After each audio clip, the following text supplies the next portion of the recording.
समिति आपकी सेवा में निरंतर कई वर्षों से आपकी सेवा में महावीर संन्यास समिति छठ पूजा की बहुत बहुत शुभकामना। और आगामी हम सबके बीच जगधात्री पूजा भी हमारी समिति द्वारा सभी को बहुत बहुत शुभकामना। और निरंतर प्रयासों के बाद हमारे समिति द्वारा इतना सुंदर और भव्य नजारा हमारे समिति द्वारा दिन रात मेहनत करने के बाद ये सुंदर भव्य नजारा आप देख रहे हैं।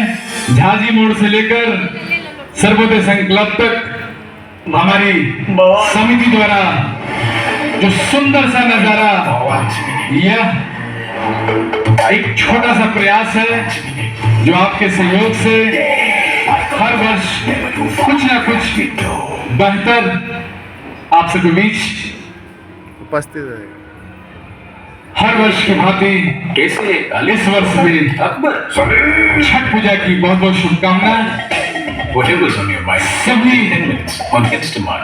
छठ व्रती स्वस्थ रहें, मस्त रहें, यही मनोकामना माँ छठी मैया से।